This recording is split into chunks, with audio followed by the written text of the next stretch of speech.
দূরে আপনার ফোন দিচ্ছি দূরে আমাদের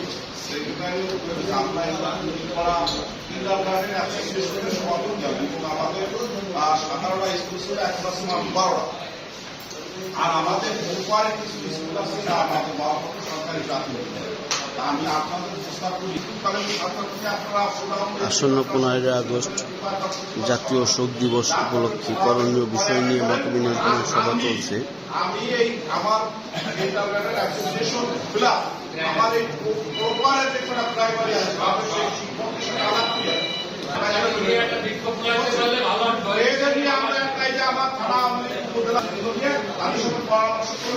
আমি তাদের থেকে আলাদা একটা দিন করবো। এই প্রস্তাবটা আপনারা